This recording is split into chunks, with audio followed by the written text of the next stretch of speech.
கிறிஸ்துவுக்குள் மிகவும் பிரியமானவர்களே, இயேசு கிறிஸ்துவின் நாமத்தினாலே உங்கள் அனைவருக்கும் என் அன்பின் வாழ்த்துக்களை நான் தெரிவித்துக் கொள்கிறேன். எல்லாரும் சந்தோஷமா இருக்கிறீங்களா? மன மகிழ்ச்சியா இருக்கிறீங்களா? நம்ம இந்த முதலாம் மாசத்துல 2026 வருஷத்துல நம்ம இந்த கிறிஸ்துமஸ்களை கொண்டாடி 2025 சந்தோஷப்பட்டு 2026 புது வருஷத்தை கொண்டாடி பல நாட்கள் கடந்து வந்திருப்பீங்க.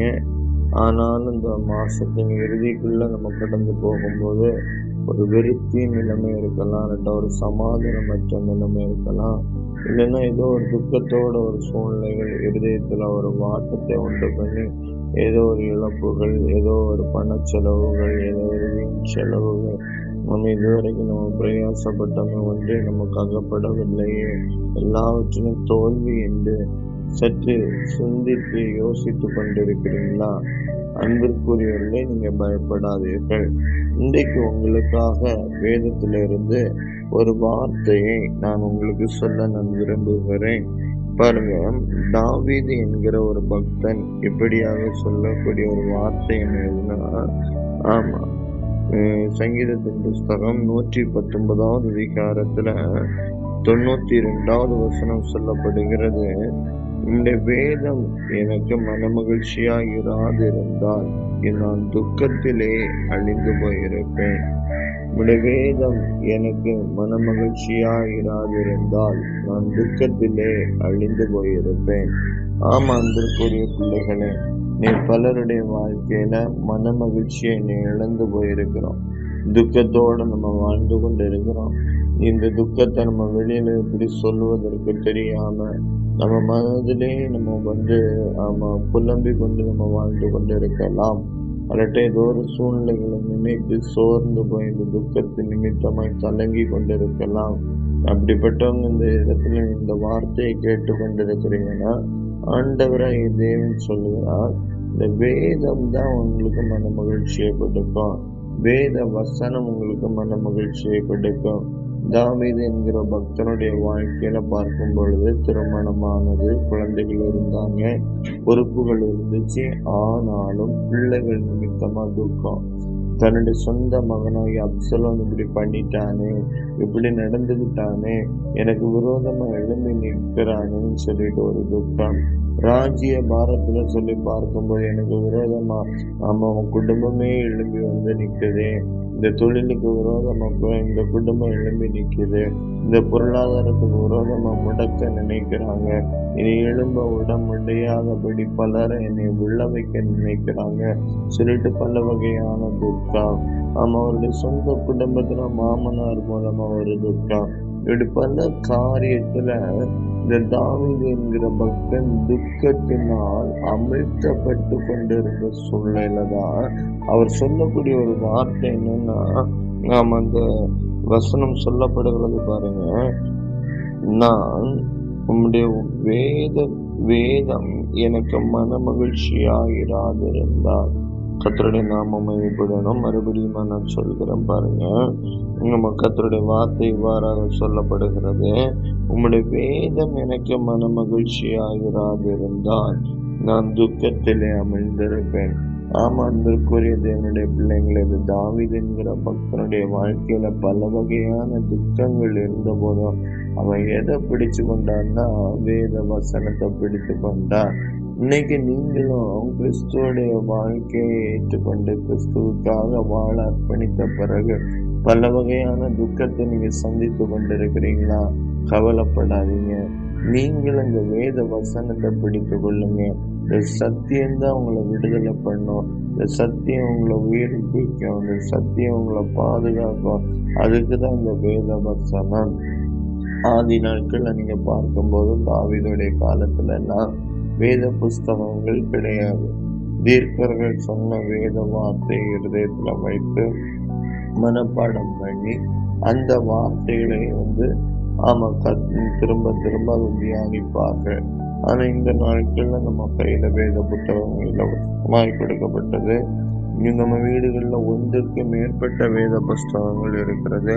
அதனால நம்ம என்ன செய்யலாம்னா, இந்த நாட்கள்ல நம்ம சோர்ந்து போயிருக்கும்போது, துக்கத்தோட இருக்கும்போது, வேதனையோட நாட்கள்ல நீங்க கழித்து கொண்டிருக்காதபடி, நம்ம வேதத்தை நீங்க வாசிக்க ஆரம்பிங்க. வேதத்தை நீங்க தியானிக்க ஆரம்பிங்க.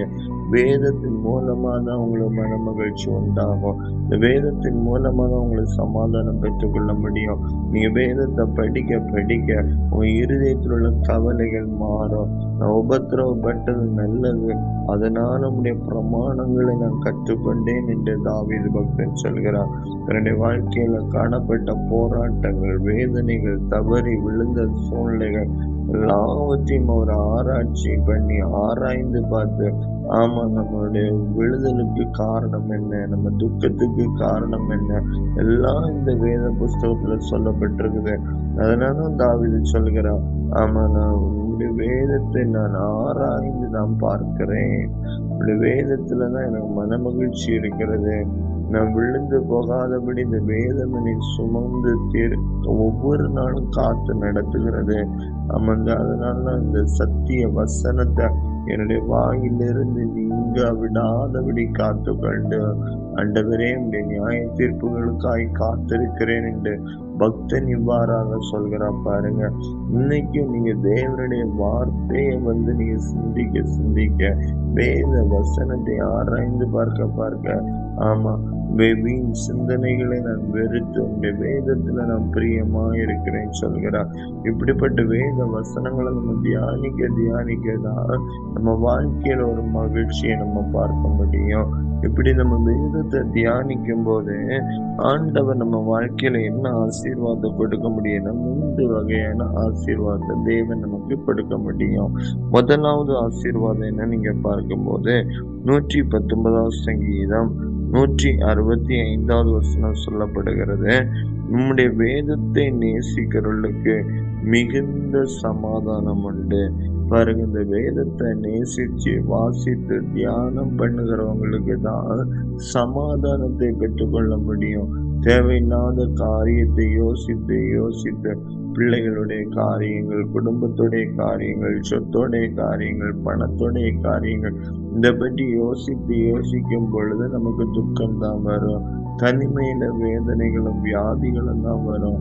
ஆனா நம்ம இருதயத்துல தனிமை நேரத்திலையும் வேலையிலையும் நம்ம வேதத்தை நம்ம தியானிக்க தியானிக்க, வேத வசனத்தை யோசித்து பார்த்து நம்ம ஆராய்ச்சி பண்ணும் பொழுது, அந்த வசனம் படித்தது இப்படியாக சொல்லப்பட்டது, அந்த டிவியில சொல்லப்பட்ட ஊழியக்காரருடைய வார்த்தை இப்படியாக சொல்லப்பட்டது, ஆமா நாம் படித்த வேத புஸ்தகத்தில் உள்ள வார்த்தை இப்படி சொல்லப்படுகிறதுன்னு சொல்லி அந்த வார்த்தைகளை நம்ம தியானிக்க ஆரம்பிக்கும் பொழுது நம்ம இருதயத்துல ஒரு சமாதானம் கிடைக்கும் தேவனுடைய பிள்ளைங்களே.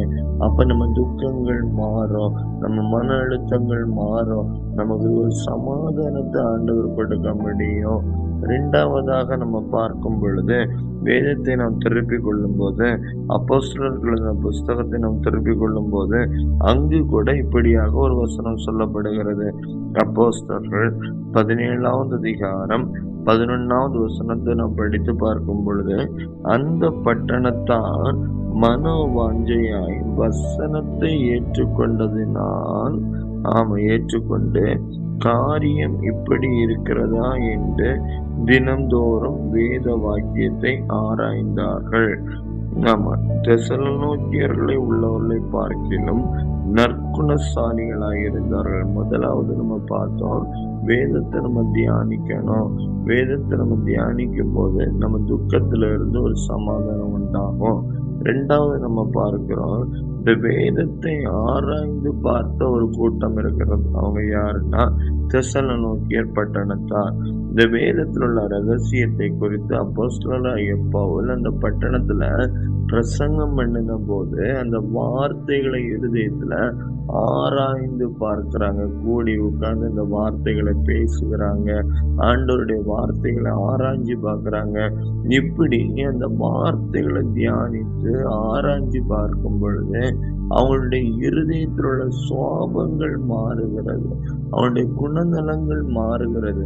அவங்களுடைய நினைவில் உள்ள பாரம்பரியங்கள் எல்லாம் மாறி அவங்க நற்குணசாலிகளாய் மாறுவார்களாம்.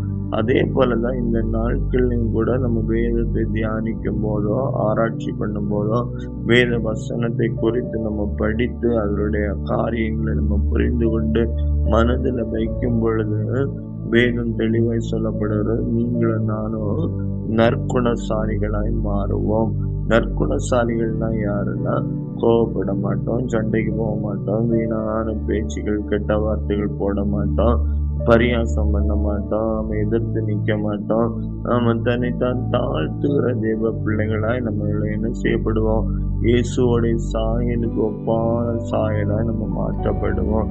ஒருவேளை நம்ம தவறு செய்திருந்தா கூட ஆவியானவர் நம்மளை சுட்டி காண்பித்து நம்மளை அவருடைய இரத்தத்தால கழுவி பரிசுத்தப்படுத்தி அவருடைய சாயலுக்கு ஒப்பான சாயலாய் நீங்களும் நானும் மாற முடியும். அதனாலதான் வேதம் தெளிவாக சொல்லப்படுகிறது, நீங்க வேதத்தை தியானிக்க வேதத்தை ஆராய்ச்சி பண்ண நீங்க உங்க குணநலங்கள் உங்க சுவாபங்கள் எல்லாம் மாறி எதிர்த்து பேசாத ஒரு குணநலங்கள் உண்டாகும், பரியாசம் பண்ணாத ஒரு குணநலங்கள் உண்டாகும், தேவையில்லாத வழக்காடுகிற குணநலங்கள் எல்லாம் மாறி தெய்வீக சுவாபம், அதுதான் இயேசுவோடைய சுவாபம். அந்த சுவாபம் நமக்குள்ள வரும் பொழுது நம்ம நற்குணசாலிகளாய் வெளிப்படுத்துவோம். நம்ம கோபத்தை நீக்கி சமாதானத்தோட தாழ்மையோட பேச்சுல நடக்கையில ஒவ்வொரு காரியத்திலையும் நம்ம குணநலங்கள் வெளிப்படந்து என்னுடைய பிள்ளைங்களே. உங்களை பார்க்கிறவங்க இயேசுவை பார்ப்பாங்க. அதனாலதான் ஆண்டவர் சொல்கிற, நீங்க வேத வசனத்தை நீங்க தியானம் பண்ணுங்க. கடன் பிரச்சனையை குறித்து யோசித்து கொண்டிருக்காதீங்க, வீட்டு கவலைகளை குறித்து யோசித்து கொண்டிருக்காதீங்க, தனிமையை குறித்து யோசித்து கொண்டிருக்காதீங்க. வேத வார்த்தைகளை ஆராய்ச்சி பண்ணுங்க. தேவையில்லாத உலக காரியங்களை ஆராய்ச்சி பண்ணி நாம் துக்கத்தோட நரகத்திற்கு போவதை பார்க்கலாம். வேத வார்த்தைகளை ஆராய்ச்சி பண்ணி நம்ம நற்குணசாலிகளாய் மாறுவதற்கு தேவன் நம்மளிடத்துல விருப்பம் தெரிவிக்கிறார். தேவன் நம்மளை விரும்புகிறார். நம்ம என் பிள்ளை இப்படி இருக்கணும், நற்குணசாலியா இருக்கணும் சொல்லி ஆண்டவர் இன்னைக்கு விரும்புகிறார். பாருங்க, மோசேயுடைய வாழ்க்கையில பலரை எதிர்த்தாங்க, அவமானப்படுத்தினாங்க, குடும்பமே எதிர்த்து வந்துச்சு. ஆனா மோசே எந்த ஒரு வார்த்தையும் பேசாம அந்த இடத்துல உண்மை உள்ளவனாக தேவனுக்கு முன்பாக காணப்பட்டனால, அவன் குணநலங்கள் மாற்றப்பட்டனால, நற்குணசாலியா இருந்தனால ஆண்டவர் மோசே ஆசீர்வதித்தார். அதே போலதான் இன்னைக்கு உங்க வாழ்க்கையில எத்தனை பேர் உங்களுக்கு விரோதமா எதிர்த்து வந்தாலும், குடும்பமே எதிர்த்து வந்தாலும், சொந்த பந்தங்கள் எதிர்த்து வந்தாலும், மோசையை போல அமைதியா இருந்து பாருங்க. அந்த சூழ்நிலையில ஆண்டவர் மோசையோடு கூட இருந்தது போல உங்களோட கூட இருப்பார். ஏன்னா நீங்க அவரை போல சாயல் உள்ளவங்களா மாறும்போது அவர் நமக்குள்ள வாசம் பண்ணி அவர் நமக்காக யுத்தம் பண்ணுவார். இதனாலதான் ஆண்டவர் சொல்ற, நீ நற்குணசாலிகளாய் மாற வேண்டும் என்பதே என்னுடைய விருப்பம். மூன்றாவது ஆசீர்வாதத்தை நம்ம பார்க்கும் பொழுது 3 ஆசீர்வாதத்தை நம்ம பார்க்கிறோம். முதலாவது நம்ம வேதத்தை தியானிக்கணும். வேதத்தை தியானிக்கும் பொழுது மனதில் சமாதானம் உண்டாகும். இருதயத்தில் உள்ள துக்கங்கள் மாறும் நம்ம பார்த்தோம். அதான் முதல் ஆசீர்வாதம். வேதத்தை நேசிக்கிறவர்களுக்கு மிகுந்த சமாதானம் உண்டு. 2வது, வேதத்தில் உள்ள வசனத்தை நம்ம இருதயத்துல யோசித்து ஆராய்ச்சி பண்ண நம்ம வாழ்க்கை மாறி இயேசுடைய வாழ்க்கையை போல மாற்றப்பட்டு நற்குணசாலிகளாய் காணப்படுவோம். 3வதாக ஒரு ஆசீர்வாதம் என்ன நீங்க பார்க்கும்போது, நீங்க யோவானுக்கு எழுதின புஸ்தகத்துல பரிசுத்த யோவானுக்கு எழுதின சுவிசேஷம் 5வது அதிகாரத்துல ஒரு வசனங்கள் இப்படியாக வேத வாக்கியங்கள் சொல்லப்படுகிறார். ஆண்டவராய் இயேசு கிறிஸ்து சொல்ற பாருங்க, நம்முடைய சீஷரிடத்திலையும் ஜனங்களிடத்திலையும் நீங்க பார்க்கும்போது 39வது வசனத்துல, வேத வாக்கியங்களை ஆராய்ந்து பாருங்கள், அவைகளால் உங்களுக்கு நித்திய ஜீவன் உண்டென்று ஆமா. எண்ணுகிறீர்களே, என்னை குறித்து சாட்சியிடுவீர்களே, அவைகளை இயேசு சொல்கிறார். இந்த வேத வாக்கியத்தை நீ ஆராய்ச்சி பார்த்தனா, வேத வசனத்தை இருதயத்துல வைத்துக்கிட்டனா, வேத வசனத்தின்படி வாழ ஆரம்பித்தீங்கன்னா, வேத வசனத்துக்காக தன்னுடைய வாழ்க்கையை அர்ப்பணிச்சு சுவிசேஷம் அறிவிக்கிறது, ஜெபிக்கிறது, இப்படிப்பட்ட காரியங்கள் நீங்க செய்ய ஆரம்பிக்கும் போது, வேத வசனத்தை இருதயத்திலே சுடர்வழி விளக்காக நீங்க பிடித்து கொள்ளும் போது, ஆண்டவர் சொல்கிறார், நான் உனக்கு நித்திய ஜீவனை தருவேன். நீ கர்த்தருடைய வருகை இந்த நாட்கள்ல சீக்கிரமா இருக்கும். அப்ப ஆண்டவருடைய நித்திய ஜீவனை நம்ம பெற்றுக்கொள்ளணும்னா, ஒவ்வொரு நாளும் நம்ம துக்கத்தோட இருக்காம வேத வாக்கியங்களை ஆராய்ந்து பார்க்க நீங்களும் நானும் நித்திய ஜீவனை பெற்றுக்கொள்ளுவோம். அப்போ நீங்க இன்னைக்குல இருந்து உங்க வாழ்க்கைய துக்கமா இருக்காம சமாதானத்தோட சந்தோஷத்தோட வாழ்வதற்கு உங்க வாழ்க்கையை அர்ப்பணித்து நம்ம நித்திய ஜீவனை பெற்றுக்கொள்ள உங்க வாழ்க்கையை ஒப்புக்கொடுங்க. நம்ம இப்ப எல்லாரும் ஜெபம் பண்ணலாமா? பரிசுத்தமுள்ள நல்ல தகப்பனே, இந்த வேலைக்காக நாங்கள் நன்றியோடு துதிக்கிறோம், ஸ்தோத்தரிக்கிறோம் அப்பா. இந்த வேத புஸ்தகத்தை ஆராய்ந்து பார்க்கும் பொழுது நீங்க நித்திய ஜீவனை கொடுப்பேன் என்று சொன்னீங்களப்பா. இயேசுவின் நாமத்தினால் அந்த நித்திய ஜீவன் உங்களுடைய பிள்ளைங்க பெற்றுக்கொள்ளணும். இயேசுவின் நாமத்தினாலே அற்புதங்கள் பெற்றுக்கொள்ளணும். இயேசுவின் நாமத்தினால் விடுதலைகள் பெற்றுக்கொள்ளணும். தகப்பனே, நீங்க பிள்ளைங்களை ஆசீர்வதியும். இயேசுவின் மூலம் ஜெபிக்கிற நல்ல பிதாவே, ஆமென்.